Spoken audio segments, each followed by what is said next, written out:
Liverpool isn't the only city battling crime families, drug trafficking, and street violence, but its most infamous underworld figures have long captivated the public, whether through gritty headlines or fictional portrayals. Behind many of these feared men are women drawn to the status and influence that comes with life beside Liverpool's most dangerous criminals. From Curtis Warren's heyday in the 1990s to the rise of the Huyton firm in more recent times, Liverpool has earned the nickname Naples of the North, a nod to its deep and often mythologized ties to organized crime. The year 2022 saw a wave of brutal violence, with the fatal shootings of a young schoolgirl and 3 women shocking the city. 9-year-old Olivia Pratt-Corbell was tragically shot dead at her own home on Kings Heath Avenue in Dovecot on the evening of August 22nd last year. In the aftermath, courtroom trials revealed how Olivia Pratt-Corbell, Ashley Dale, and Elle Edwards all lost their lives to the ongoing turf wars between rival drug gangs. Thomas Cashman and his crew are now serving life behind bars for their roles in the killings. I now pronounce the sentence. On count 1, for the murder of Olivia Pratt-Corbell, the sentence will be life imprisonment. The minimum term will be 42 years, less the time the defendant has already spent on remand. As convictions stack up, it's become common in court to hear how these gun-toting gang leaders often have loyal partners standing by them. These so-called gangster girlfriends, often referred to as moles, are sometimes drawn to the lifestyle for its wealth, but the reasons run deeper. Many were raised in communities where criminality commands respect, while regular day jobs are seen as something to look down on. For them, jail time, media scrutiny, and even threats to life are just part of being with a man involved in serious crime. Still, it's not always about money. The danger and dominance are part of the appeal. One woman who dated a former gangster went on record to say, "It's that take charge attitude. It can be strangely comforting, even empowering in a way.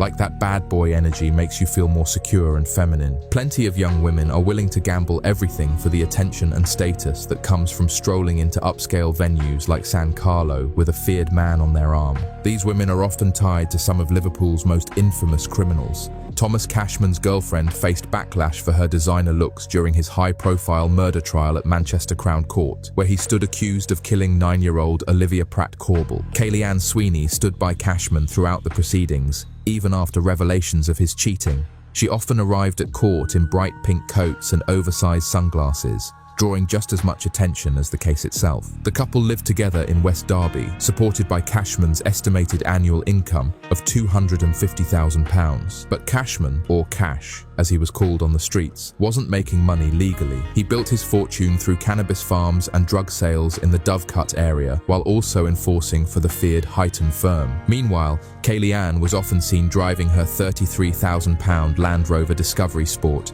to the beauty salon she managed, or posting pictures from holidays abroad with her gangster partner. Their lifestyle was funded by the drug trade. They lived in a £450,000 detached home in a wealthy neighborhood where high-end cars like Bentleys and Teslas are common. From the end of 2021, they reportedly paid £2,000 a month to rent the 4-bedroom home and also leased a high-end 2-bedroom apartment with views of the River Mersey. Throughout the trial, Kayleigh-Anne took on the role of the loyal partner, standing by Cashman even as he was accused of killing a child inside her own home.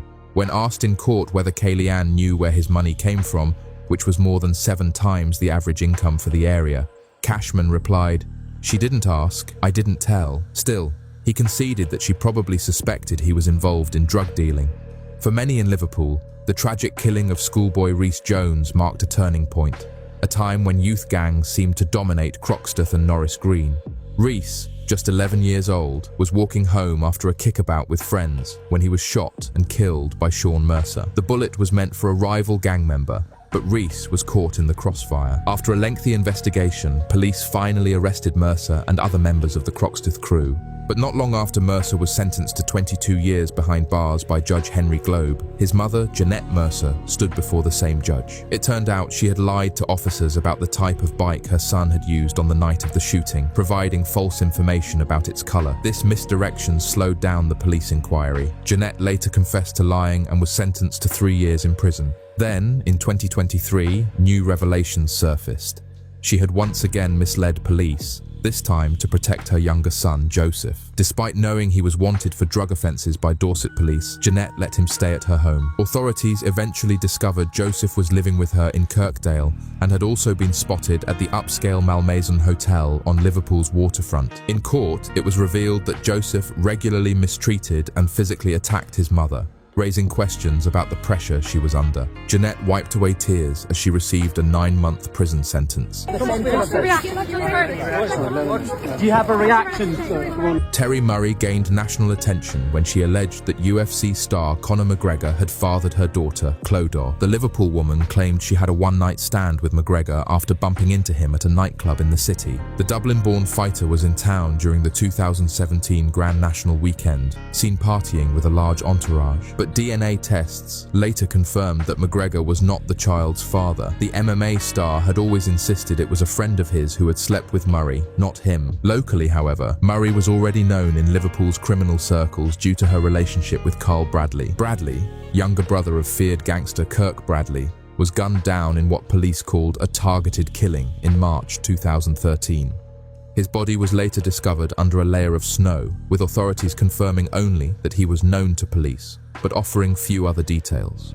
Carl Bradley, whose father Trevor had drug convictions, lived the high life while dating Murray, often taking trips abroad and flaunting a lavish lifestyle. His exact source of wealth was never formally identified, but locals said he was a familiar face in the city's underworld. Police did later confirm that Thomas Cashman was questioned in connection with Bradley's killing, though no charges were brought against him. Word around Liverpool is that Kirk Bradley, currently behind bars on a 22-year sentence, hasn't forgotten and may still be seeking revenge. Stephen Clark and his crew had a fearsome reputation, once dominating Liverpool's nightlife scene with brute force and intimidation. A heavily built kickboxer, Stephen and his younger brother Peter lived luxuriously in the Southport suburbs, while running a web of illicit operations. Their main source of income was trafficking drugs into Ireland. Stephen oversaw a network of cannabis farms scattered around Southport, while Peter focused on smuggling cocaine across the Irish Sea. The operation collapsed after police planted a covert listening device in Stephen's Jaguar, gathering enough evidence to charge them both. But during the trial at Preston Crown Court, prosecutors also detailed how Stephen and Peter's girlfriends, Rachel and Maria, benefited from the illegal profits. According to prosecutor David McLaughlin, the two women drove expensive cars and took regular trips to luxury destinations like Dubai, Las Vegas, and Florida. Rachel even submitted false information on a mortgage application for a house in Banks near Southport that the couple planned to live in, as Stephen was caught saying on tape, "It's in her name, just in case the police ever come for it." Both women later admitted to laundering money and received suspended sentences. In 2020, Rachel and Maria launched a luxury cosmetics brand tailored to gym-goers. There's no evidence suggesting the new business is connected to their past criminal ties. Kate Stewart. Often dubbed Liverpool's version of Karen Brady, Kate Stewart was determined to turn her life around after finishing school without a single qualification. By her 20s, Stewart claimed she had made her first million, spending freely on luxury hotel stays and designer jewelry. A mother of 4, she appeared on Channel 5's How the Other Half Lives, where she told Ruth Langsford, "I had no qualifications and worked a dead-end job for £2.50 an hour. Everyone counted me out, but I refused to quit. That struggle is what gave me the fire to succeed." Kate began her career managing a market in North Liverpool, eventually going on to acquire a thriving leisure complex near Anfield. These days, she boasts over 80,000 followers on Instagram, regularly posting snapshots of her glamorous nights out, often alongside names like Wayne Lineker. However, she's kept quiet publicly about her former relationship with ex-husband Graham Stewart, a man with a dark past. Stewart, whose real name is Graham Mears, was once jailed in connection with a case involving a man who was set alight in the 1990s. Mears was convicted of making death threats, but was not charged over the fatal fire. Later in that decade, he received a 9-year prison sentence for a drug-related conviction. In 2016, he appeared before Liverpool Magistrates Court, accused of assaulting Kate. He pleaded not guilty to 2 charges, and the case was dropped when she chose not to testify. The court was told she intended to file for divorce. force. According to a source, the couple had 3 children. The following year, Mears became the focus of an elite police unit formed to tackle organized crime. He stood at the center of a sophisticated fraud operation. It was revealed in court that he had secured mortgage loans of £172,500, £88,774 and £100,000 for properties in Gateacre, Mag Hull and Accrington. There is no indication that Kate Stewart's businesses had any connection to her ex-husband's criminal activities. Debbie Dillon made a grand entrance at her wedding to Liverpool gangster John Haas,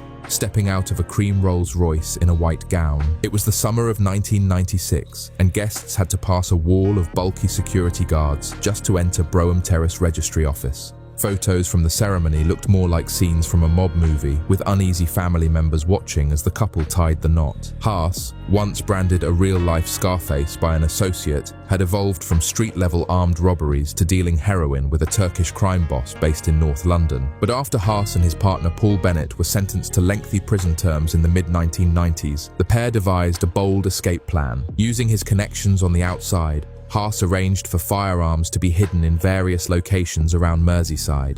Then he tipped off HM Customs, claiming insider knowledge of IRA weapons caches across the region. Officials took the bait, and after cooperating, both Haas and Bennett were released just 11 months into their 18-year sentences. When the Daily Mirror dispatched a journalist to Liverpool to cover the suspiciously early release, Haas became visibly hostile, lashing out at the reporter as Dillon watched and laughed. But behind the scenes, it later emerged that Dillon and her close friend Sharon Knowles played a direct role in pulling off the deception. The 2 women staged a fake weapons stash near the Holyhead Dublin ferry terminal in North Wales, planting Irish cigarettes, local newspapers, and a cache of machine guns and ammo to mimic a real IRA arms dump. The plan fell apart when investigators discovered the women had left their fingerprints on the weapons, which unraveled the entire scheme years later. Dillon was jailed for 4 years. Haas received a life sentence for perverting the course of justice, though he was eventually released on license, only to be recalled to prison for setting fire to a vehicle.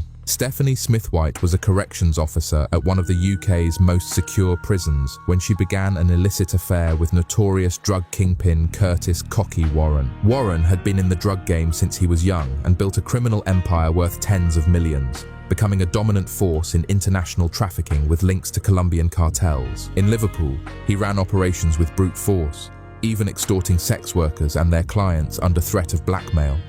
None of that deterred Smithwhite, who entered into a sexual relationship with Warren while he was locked up. At her trial for misconduct in a public office at Durham Crown Court, it was revealed that she had modified her uniform trousers, cutting a hole for sexual access during their encounters. The court heard how Smithwhite had fallen for the wrong man in the worst possible setting. As evidence showed, the pair had exchanged hundreds of intimate letters. She admitted sending him a photo of herself, kissing him, and engaging in sexual activity inside his cell, in a kitchen, and in a laundry room. In interviews, she confessed to even more encounters. When she was eventually caught, officers found she had also been in possession of a Zanko miniphone, a type of device commonly smuggled into prisons, though she denied bringing it in for Warren. The affair came to light after fellow staff noticed unusual behavior. Smithwhite was finally exposed when she was spotted handing Warren a note, which he quickly tried to eat in a panic. Thanks for watching. If you found this story eye-opening, make sure to like the video, subscribe for more true crime deep dives, and drop a comment with your thoughts. We appreciate your support. See you in the next one.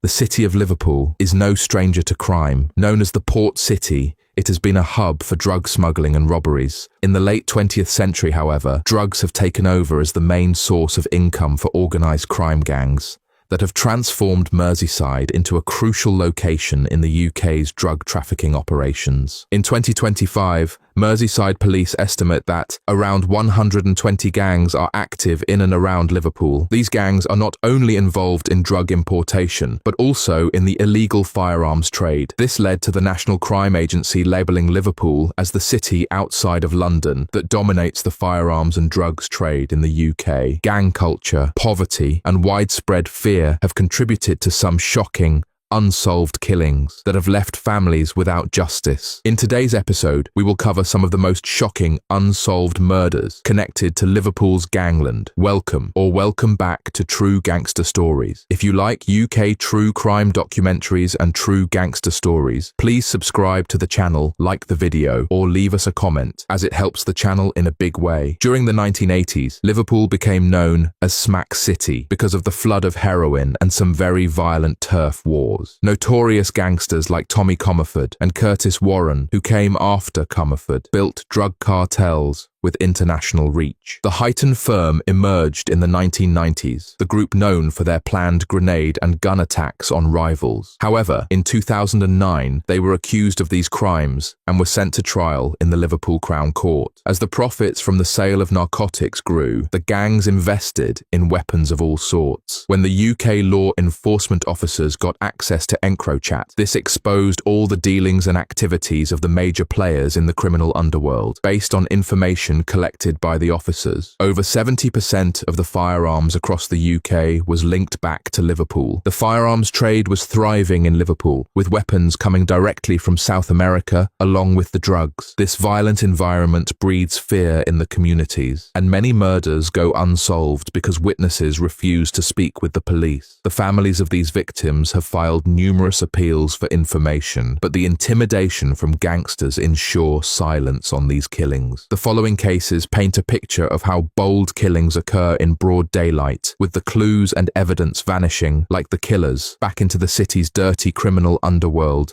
Detectives and the family of Sam Rimmer, who was fatally shot in Dingle, continue to appeal for more information 1 year after his death on Tuesday 16th of August 2022. The most recent high-profile gangland hit that is unsolved is the murder of Sam Rimmer. On the 16th of August 2022, Sam, who was 22 years old at the time of his death, was visiting some of his friends in Dingle. Just before midnight, 4 men who were on 2 electric bikes entered the cul-de-sac on Lavrock Bank. One of the riders was armed with a submachine gun and opened fire on the group. Sam got shot in his chest from one of the 7 bullets that was fired into the crowd. He was rushed to the hospital, but later died from the shooting. Upon investigating, the police got information that the gang had been riding around for over 2 hours, looking for a rival before they struck. There's no evidence of Sam being in any gang or having any affiliations, so why did this happen how it did? Since the murder, police have arrested 10 people, but no charges have been brought against anyone. There's information that one of his friends had chased the bikes off the street earlier that evening, and that they came back for revenge. The murder suspects met up at another location and got on different bikes and went back to Lavrock and shot at the group. There's a £20,000 reward for information leading to the arrest of the criminals who killed Sam Rimmer. On the 17th of October 2018, Leroy Otte, known as Mary, was 25 years old when he stepped out of a taxi outside his home on Alderson Road in Wavertree. Moments later, he was shot multiple times. A passerby saw a dark-coloured Audi speeding away from the scene. Hours later, police found a burnt-out Audi S3 Quattro nearby. Otte had no chance to escape and died from his injuries. Merseyside police arrested 2 men on suspicion of murder, but both were released as investigations continue. This brutal killing remains unsolved, adding to the list of Liverpool's violent gangland mysteries. Just weeks earlier, on October 7th, 2018, Carl Russell, aged 27, was sitting in a car with his girlfriend on Cornwood Close in Belle Vale. A gunman on a push bike approached and fired 4 bullets through the car window. Neighbours rushed to help, but Russell died from his gunshot wounds. Police noted the killer wore a distinctive high-visibility orange jacket. 2 men were arrested, but the shooter has not been caught. This daylight attack shocked the community and left another family without answers. In the early hours on the 4th of November 2017, Adam Ellison, 29, was walking home from a night out in Marketplace, Prescott. He got into a brief argument with individuals on a scrambler bike. One of the riders stabbed Ellison in the neck with an unknown weapon. He was rushed to hospital but died that morning. Merseyside police arrested 3 young men, but all were released pending further investigation. Ellison's family described him as a devoted son who always helped others. Years later, no one has been charged in this tragic case. On the 2nd of June 2017, Yusuf Sonko, an 18-year-old with dreams of attending university, was chatting with friends on Tagus Street in Toxteth. A gunman on a pedal bike fired several shots into the group. Sonko was struck in the head and died at the scene. Detectives believed the shooter was targeting someone else, and Sonko was an innocent victim caught in the crossfire. Several arrests have been made, but no charges have been filed. Sonko's parents continue to appeal for information to bring justice for their son. Aaron Lewis, a 26-year-old bricklayer and former junior kickboxing champion, was shot up to 8 times on Grosvenor Street in Wavertree on February 1st, 2017. He had just bought food at a chip shop moments before the attack. Police recovered 2 firearms, a 9mm handgun and a .44 caliber revolver, but only one suspect was arrested and later released. Lewis's father spoke of the pain of knowing the killer remains free. This case is another stark reminder of Liverpool's violent underworld. On the 7th of February 2015, 17-year-old Kevin Wilson was shot in the back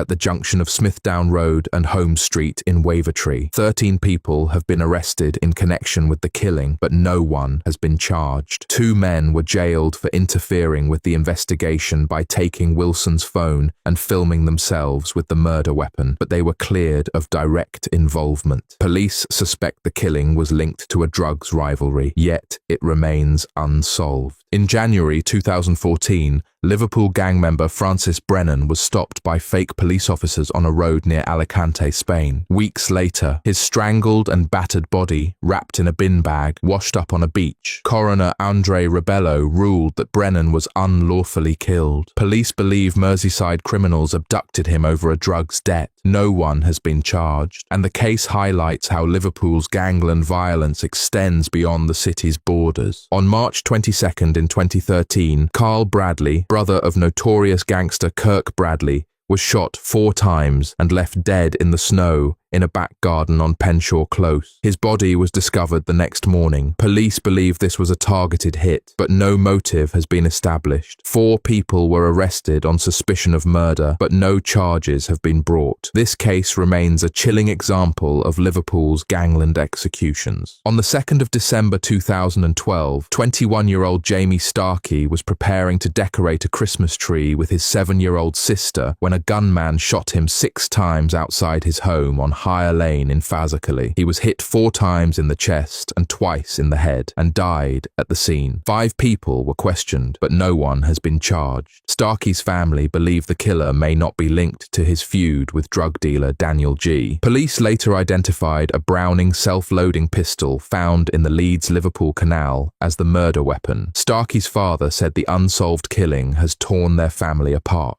On the 14th of June 2012, Joseph Thompson, a 32-year-old high-ranking member of the Strand Gang, was shot multiple times on Ravensthorpe Green. His friend survived, but Thompson died at the scene. Police believe the killing stemmed from infighting among gang members. 4 men were arrested, but no charges were filed. CCTV images showed a dark-coloured Citroën C4 nearby, but the wall of silence in the community has kept this case unsolved. During January 2011, on the 20th, 25-year-old Joey Cummins was shot 3 times in the back outside his home on Longmoor Lane in Fazakerley. Thick fog that night helped the killer escape. Cummins staggered to a nearby car shop and was taken to hospital but died from his injuries. 5 people were arrested and released. His mother, Carol, continues to plead for information to solve this murder, known as the Murder in the Mist. On an evening in 2011, 20-year-old Edward Pybus, known as Eddie, was sitting in the passenger seat of a silver Volvo on Ooting Avenue when he was gunned down in a drive-by shooting. He died 6 days later. 8 people have been arrested, but no one has been charged. Police believe the killers are known figures in Liverpool's gangland. A black BMW 7 Series, registration D, X57, UHU, and 2 men in a dark saloon car involved in an earlier altercation are key focuses of the investigation. On September the 21st, 2010, Colin Hughes, aged 42, stepped outside his home on Barden Road in Old Swan to investigate a noise. He was stabbed once in the chest and died despite his fiance's efforts to save him until paramedics arrived. 10 people have been arrested, but no one has been charged. Hughes's fiancée, Paula Greenwood, continues to appeal for information to bring justice for his death. The 5th day of June 2010,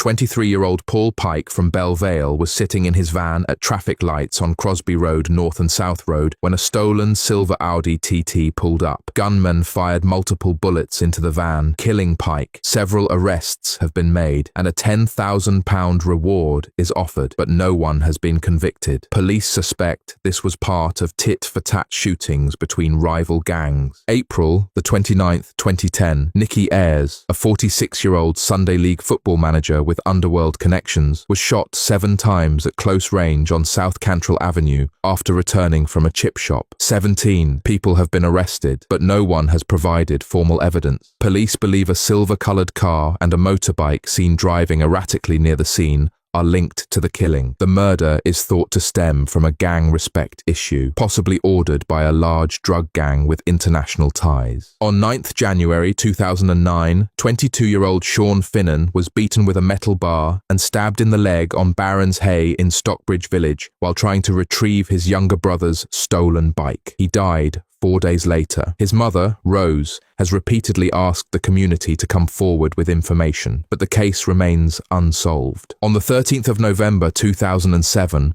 Colin Smith, a 40-year-old Halewood businessman with alleged links to international drug trafficking, was lured to Nell's gym in Speke. A gunman shot him twice in the stomach with a pump-action shotgun at close range. Rumours suggested a foreign cartel ordered the hit over a £72 million cocaine dispute, but Smith's mother insisted local criminals were responsible. The killer has never been found, leaving another family without justice. On the 2nd of July 2006, 58-year-old grandfather James Stanton was shot in the back and head while working in the office of Aintree Commercial Vehicles on Ormskirk Road. Police believe 2 men targeted the company, possibly intending to kill someone else. The killers used a stolen blue Toyota Avensis and a black Vauxhall Vectra, later burning the getaway car. Despite a Crime Watch appeal and multiple calls naming a suspect, no one has been charged. In October 2005, 22-year-old Royal Navy seaman Anthony Kavanagh was home on leave in Liverpool. After leaving the Walkabout bar in Concert Square, he accidentally bumped into a group and apologised. Later that night, one member of the group punched him outside the venue. Kavanagh fell, hit his head, and died 11 days later. A suspect was arrested a decade later, but released, and the case remains open. On the 3rd of August 2005, 3 masked men burst into the home of 22-year-old mother of 3 Lucy Hargreaves on Lambourne Road in Walton, while her partner, Gary Campbell, slept upstairs with their youngest daughter. The gunman shot Hargreaves twice in the stomach and once in the head with a sawn-off shotgun. They poured petrol and set the house alight to destroy evidence. Campbell escaped with their child, but Hargreaves died. Police suspect Campbell, linked to the Grizzdale crew, was the intended target. Detectives continue to search for Kevin Parle, a suspect in this murder and that of Liam Kelly. On the 24th of February 2004, 22-year-old Craig Eaton, an Alderhay Children's Hospital worker, was shot twice while walking along Molyneux Road in Kensington at around 11:15 p.m. He died in hospital. 9 years later, Detective Chief Inspector Neil Clark said police believe Eaton was shot in a case of mistaken identity by a suspect tied to the criminal world. A £10,000 reward is still available, but Eaton's family continues to wait for justice. On the 19th of June 2004, 16-year-old Liam Kelly was shot twice on Grafton Street in Dingle. One gunman, Anthony Campbell, was convicted, but another suspect, Kevin Parle, remains at large, believed to have fled abroad. This partially unsolved case shows how Liverpool's gangland networks allow killers to disappear. On the 28th of December 2004, 45-year-old father of 4, Joey Pilo, answered his door on Little Heath Road in Speke. An unknown gunman shot him once. Pilo dragged himself to a nearby police station, but died from his injuries. 2 men were charged but acquitted in 2006 after a judge ruled there was no evidence linking them to the killing. No one else has been charged. On the 24th of January 2002, 30-year-old Lyndon Nowell left the Coronation pub in Childwall to meet a man over a debt. He vanished, and his hired silver Ford Focus was found burnt out in Swinton, Greater Manchester, the next day. Despite extensive searches, including dredging canals and digging gardens, no trace of Nowell has been found.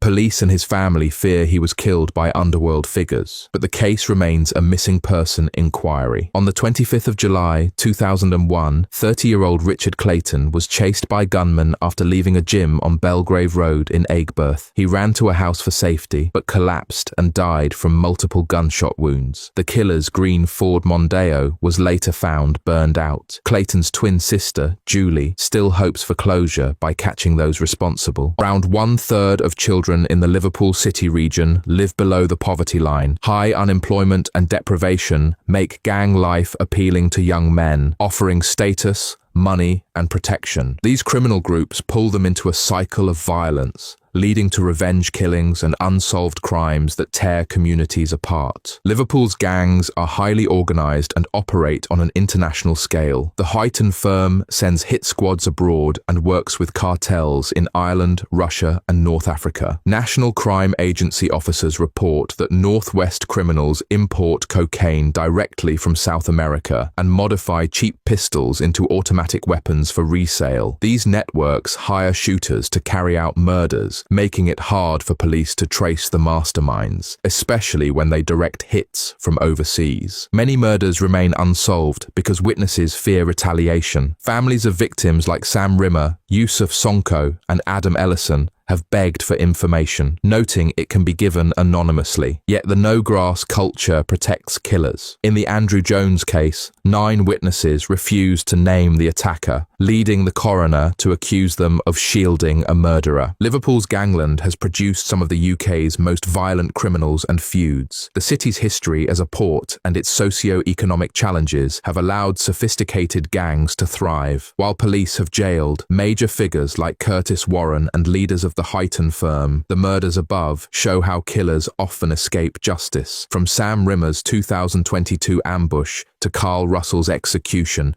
and Lucy Hargreaves' brutal shotgun attack, each case leaves families grieving and communities in fear. These killings highlight the need to tackle organized crime, reduce poverty, and provide alternatives to gang life. Building trust between police and communities is crucial to encourage witnesses to speak. Only then can Liverpool bring justice to these victims and end the cycle of violence. If you enjoy UK true crime stories, please subscribe to the channel, like the video, or leave a comment to support our work.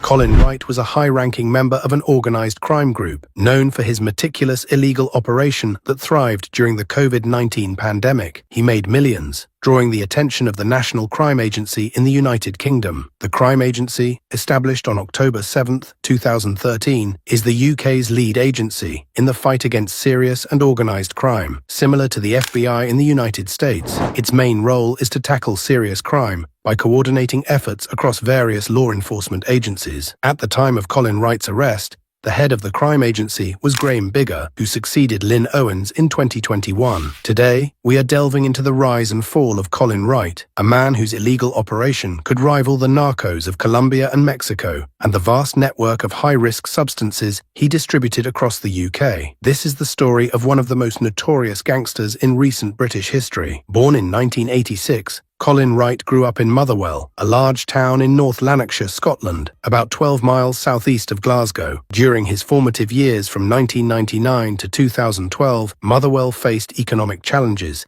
due to the decline of its once thriving steel industry, including the closure of the Ravenscraig steelworks. Efforts at regeneration were underway, with new infrastructure projects and community programs to support those affected by economic hardship. Despite these efforts, social issues like crime and substance abuse were prevalent, creating an environment that may have influenced Wright's later involvement in organized crime. His early life remains largely unknown, with few details about his family or upbringing. Colin Wright began as a small-time illegal goods distributor in the late 1990s. His big break came when he connected with established crime bosses from Liverpool, most notably Terence and Stephen Earle. These men played crucial roles in the logistics and management of the drug trade. Terence Earle, a 50-year-old senior member of the organized crime group, was heavily involved in the trafficking of illegal substances and controlled substances between England and Scotland. He worked closely with Colin Wright to manage the distribution routes for these drugs, posing a significant threat to public safety. Terence also oversaw an illicit substances production lab in Motherwell, which he managed alongside Wright. They communicated through encrypted messaging services, ensuring their operations ran smoothly and stayed undetected. In April 2023, Terence was sentenced to 16.5 years in prison for his involvement in these high-risk activities. Stephen Earle, Terence's 52-year-old cousin, also played a key role within the organized crime group OCG. He was responsible for coordinating the shipment of significant quantities of illegal substances and controlled substances, at least 10 kilograms of illegal substances and 7 kilograms of controlled substances, alongside his cousin Terence and Colin Wright. In an attempt to evade law enforcement, Stephen relocated to Portugal but was eventually extradited back to the UK due to international agency cooperation. In August 2024, he was sentenced to 11 years and 4 months in prison for his role in the conspiracy to supply high-risk substances. His collaboration with Terence and Wright solidified the group's operations, ensuring the distribution routes functioned effectively. Together, the Earle cousins and Colin Wright formed the backbone of a sophisticated illegal distribution activities network, relying heavily on encrypted communications through platforms like EncroChat to conduct their illicit activities. This network was well organized, with the establishment of an illicit substances lab in Motherwell being one of their more significant undertakings. Additionally, they coordinated the movement of illegal substances from Merseyside to Scotland and controlled substances from Scotland back to England, utilizing advanced methods to source drugs and manage the logistics of their supply chain. Their efforts showcased a high degree of operational planning, although ultimately it was their reliance on encrypted communications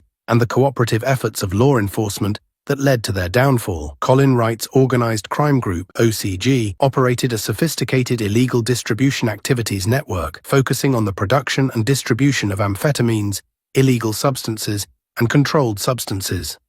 Central to their operations was an illicit substances lab established in Motherwell, Scotland, during the UK's first COVID-19 lockdown in March 2020, a period when reduced law enforcement scrutiny enabled their activities.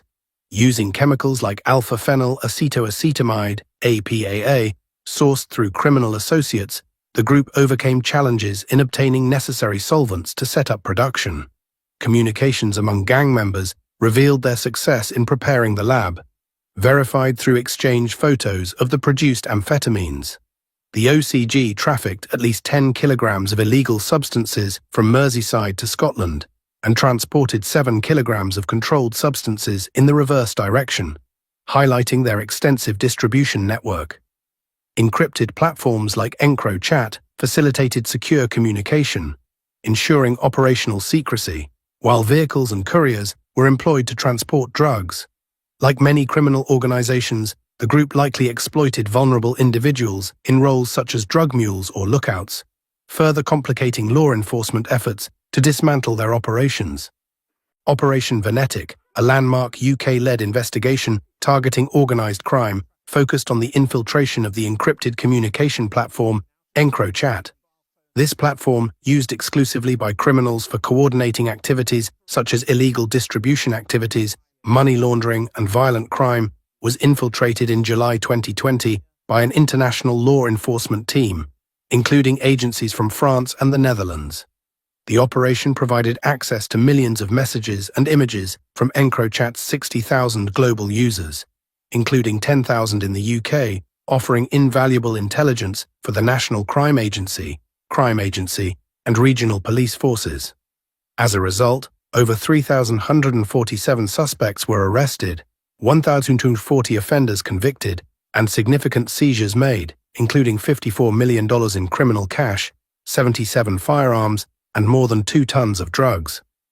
The crime agency played a central role in coordinating efforts with regional organized crime units, ROCUs, and international partners, deploying over 500 officers to identify and apprehend key players in criminal networks. The operation disrupted organized crime at all levels, safeguarding communities from the violence and exploitation tied to illegal distribution activities. Among those targeted was Colin Wright, a high-profile member of an organized crime group involved in illegal substances and controlled substances trafficking. Wright fled to Spain in August 2020 after his associates were arrested in March 2021. However, in March 2024, he was captured by Spanish National Police at the request of the crime agency. Wright was extradited to the UK on October 4, 2024, where he faced serious charges related to illegal activities, marking another significant success under Operation Venetic's efforts to dismantle organised crime networks. Colin Wright's legal proceedings and the broader impact of his criminal activities underscore the severe consequences of organised crime in the UK. Wright faced 5 illegal distribution activities charges for his role in an organised crime group, OCG, that trafficked illegal substances and controlled substances and operated an illicit substances lab in Motherwell, Scotland. On November 1, 2024, he pleaded guilty to all charges at Liverpool Crown Court, acknowledging his involvement in the production and distribution of controlled substances. His sentencing, scheduled for November 25, 2024, will determine the length of his imprisonment and additional penalties for his crimes. Wright's operations inflicted significant harm on communities in Scotland and Merseyside, fueling local drug markets and contributing to addiction, violence, and exploitation. According to crime agency branch commander John Sayers, Wright's OCG posed a severe threat to public safety, exacerbating social issues in affected areas. The successful prosecution of Wright and his associates is a critical victory in safeguarding these communities from further harm. This case highlights the effectiveness of law enforcement initiatives like Operation Venetic, which successfully infiltrated encrypted communication platforms such as EncroChat, leading to significant arrests and convictions. Wright's eventual arrest and extradition from Spain demonstrate that no refuge exists for those attempting to evade justice. His prosecution serves as a reminder of the ongoing challenges posed by organised crime and the importance of continued collaboration among law enforcement agencies to disrupt criminal networks and protect vulnerable communities. Barry Kelly grew up in a tough district in Liverpool where gang culture had taken root. By his mid-20s, Kelly was deeply involved with the East Side Boys, a Merseyside organised crime group run by brothers Jake and Callum Burrows. He wasn't just a street-level dealer. Kelly became a trusted lieutenant in the gang's hierarchy. Prosecutors later described him as being a link between all the illicit activities in the gang, from Class A drugs to firearms dealings. In other words, Barry Kelly had his hands in everything, moving heroin and crack cocaine, sourcing guns and overseeing deals. His reliability and nerve earned him a reputation within the gang as someone who could get things done. This rise from a local lad in Speke to a key gangland operative was fueled by the profits of drugs and guns, and it came with a heavy dose of violence and risk. Kelly's ascent coincided with a surge of gang warfare on the streets of South Liverpool. The East Side Boys were determined to control Speke's drug trade, and they were willing to use terror to maintain their grip. In the space of just 14 months between 2016 and 2017, there were 10 shootings linked to turf disputes in the community. 13 people were injured in the crossfire, including an innocent toddler caught in one spray of bullets. Neighbours in this tight-knit community were left living in fear as the rival gangs battled over territory. Barry Kelly's rise happened amid this chaos. He proved his loyalty by helping the gang smuggle Class A drugs and stockpile firearms, bolstering their firepower for the ongoing gang feuds. It was a trial by fire on the streets, and Kelly's actions showed he was all in. Each deal he arranged and each weapon he moved up the chain cemented his standing in the crew. By 2017, the once small-time dealer had become a major player in a gang that ruled its patch through fear and intimidation. Under the Burrows brothers' leadership, the East Side Boys flooded the streets with drugs and an arsenal of guns. The gang's cash read like an armory: a vintage Saint Etienne revolver, a high-powered Tikka hunting rifle, multiple Smith & Wesson revolvers, sawn-off shotguns, and more. They even buried some of these firearms in the local woodlands to hide them from police searches. Barry Kelly's role in this was pivotal. He acted as a gun runner, ferrying illicit weapons between suppliers and the gang's stash houses. When the East Side Boys entered a turf war with a rival crew, Kelly helped ensure that his gang was well armed for the fight.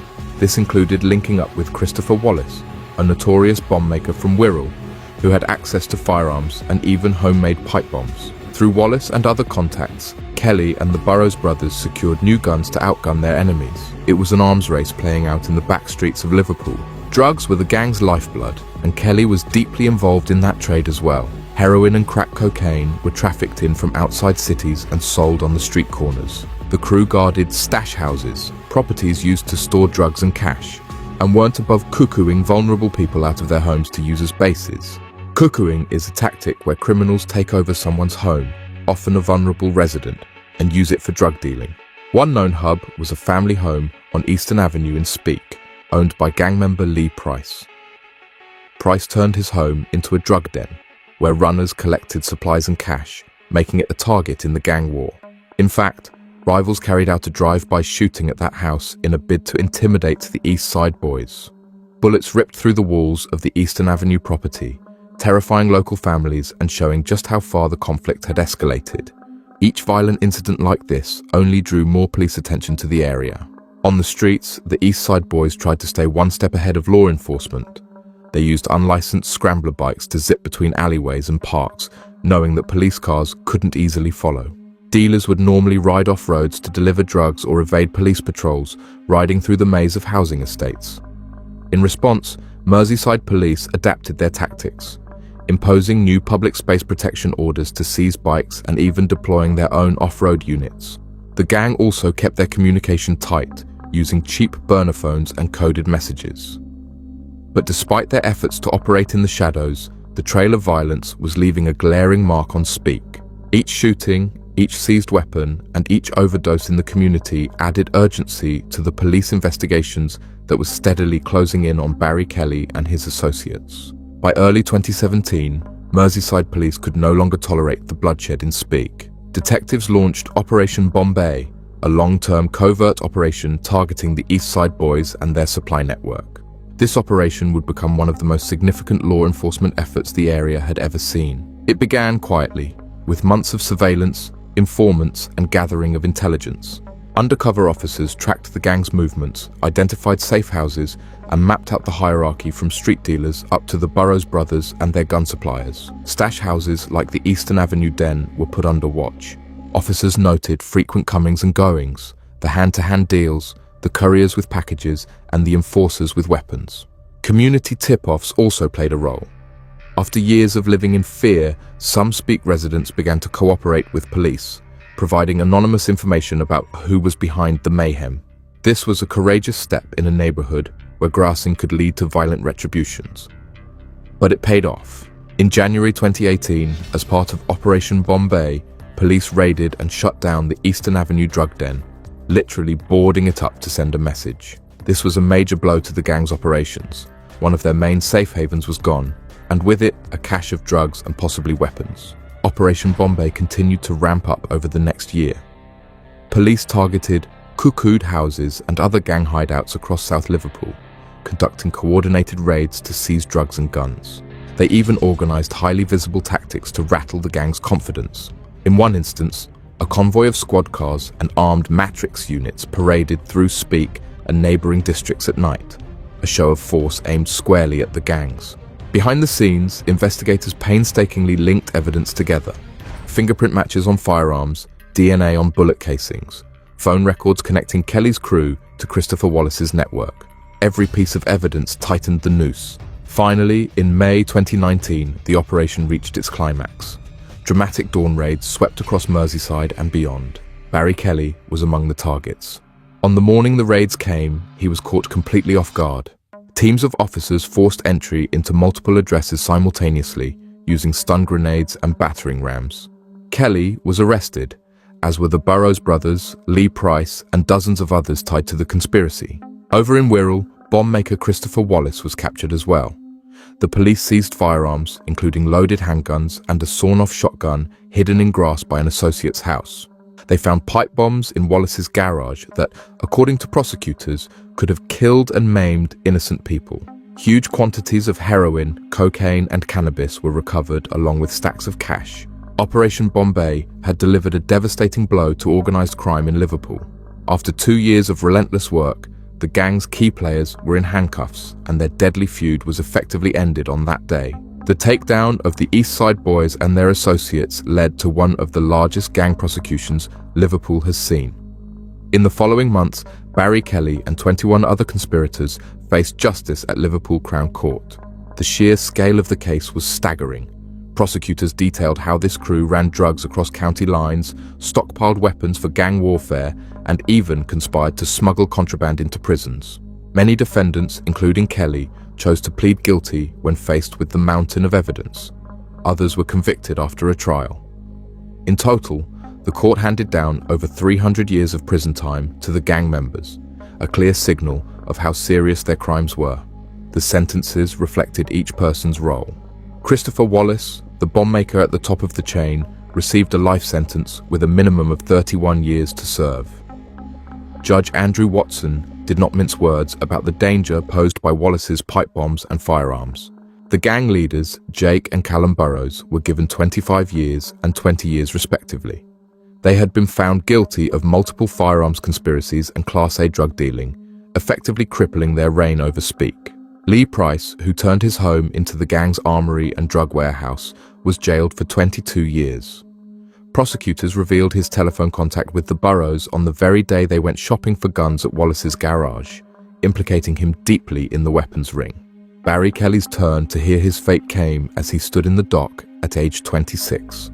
The court heard how Kelly was a trusted multitasker for the gang, involved in everything from moving Class A heroin and cocaine to ferrying handguns and ammunition. He even admitted to a scheme where he attempted to throw illicit items over a prison wall, trying to supply inmates on behalf of the gang.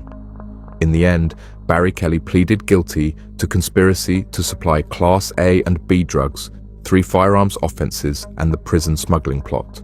For this breadth of criminal activity, the judge sentenced him to 18 years in prison. At just 26 years old, Kelly was looking at the better part of 2 decades behind bars, a harsh, if not unexpected, punishment for his key role in the conspiracy. Other members of the network were dealt with in turn. Anthony Tierney, an associate who acted as a liaison between Wallace's gun outfit and the Burrows crew, got 20 years and 3 months behind bars. A getaway driver turned drug courier in the group received 14 years. Even a 21-year-old foot soldier named William Troke, caught selling cannabis on a street corner, found himself in court. Though in his case, the judge noted Troke had tried to turn his life around and suspended his 21-month sentence, sparing him from immediate prison time. Another man, Jack Ross, had been linked to a gang shooting after his DNA was found on a buried rifle. He received 3 years in prison, on top of a separate drug sentence he was already serving. In case after case, the message was clear. The justice system came down hard on this gang. When the dust settled, Merseyside police publicly underscored the impact of dismantling the East Side Boys. In the 600 days following Operation Bombay's conclusion, reports of serious violence in Speak dropped dramatically, with 0 gun discharges reported in that period. The community that had once been under the thumb of Kelly and his crew finally saw some peace return to its streets. But for Barry Kelly, the next chapter of his life would play out in prison halls rather than the alleys of Liverpool. Barry Kelly spent the first years of his long sentence in the British prison system, reportedly serving time at facilities like HMP Hindley and later HMP Garth as his security status evolved. Eventually, he was transferred to HMP Kirkleavington Grange in North Yorkshire, a resettlement prison typically used to prepare inmates for eventual release. By 2025, Kelly had served around 6 years of his 18-year term. He was 32 years old and, on paper, had a distant hope of parole in the future if he stayed out of trouble. But fate had other plans. On May 25, 2025, Barry Kelly died in custody at HMP Kirkleavington Grange under sudden and murky circumstances. The details of his death have not been fully disclosed to the public. An official prison service spokesperson confirmed the fatality in a brief statement. As with all deaths in custody, the prisons and probation ombudsman will investigate. In other words, authorities have begun an inquiry, as they routinely do, to determine if any foul play or negligence was involved. Kelly was just 32, a relatively young man, which makes his death stand out. No cause of death was announced immediately, fueling speculation on the prison grapevine and in his old neighborhood. The sudden end of Barry Kelly's life has raised unsettling questions. In the brutal world he inhabited, loyalty and betrayal are often matters of life and death. Some who knew of Kelly's gangland connections wonder if his demise was truly natural, or if it was the result of a long shadow cast by the East Side Boys' enemies, or perhaps by former allies nursing grudges. Could it have been retaliation from someone he crossed, even behind bars? Was it related to the dangerous secrets he carried about the gang's operations? Such questions persist in whispers, though officially nothing has been stated to suggest murder. The prison investigation is ongoing, and until it concludes, Barry Kelly's cause of death remains an open topic of conjecture. What is clear is that his story ended as violently and abruptly as the life he once chose. Barry Kelly's trajectory from a young gang member on the streets of Speak to a high-ranking gunrunner for the East Side Boys, and finally to an early death in prison, paints a grim picture of gangland life. He lived and died by the code of the Underworld, where fortunes are made on Class A drugs and illegal guns, and where any notion of safety is an illusion. The law enforcement operations like Operation Bombay showed the determination to reclaim communities from such gangs. And the collapse of Kelly's criminal network brought a welcome peace to Speak. Yet, the suspicious nature of his death at just 32 highlights that the consequences of gang violence don't end with a prison sentence. The reach of past deeds, lingering loyalties or vendettas can follow criminals long after the courtroom. In the end, Barry Kelly paid the ultimate price for his choices, leaving behind a trail of devastated communities and unanswered questions about what loyalty truly meant in his world. This has been a true story of crime and punishment in modern Britain, the true cost of gangland life. Thank you for watching. If you found this true crime story informative, please like and subscribe to the channel. We have many more true crime and law enforcement stories coming up, and your support helps us continue telling these important stories. Stay safe, and until next time.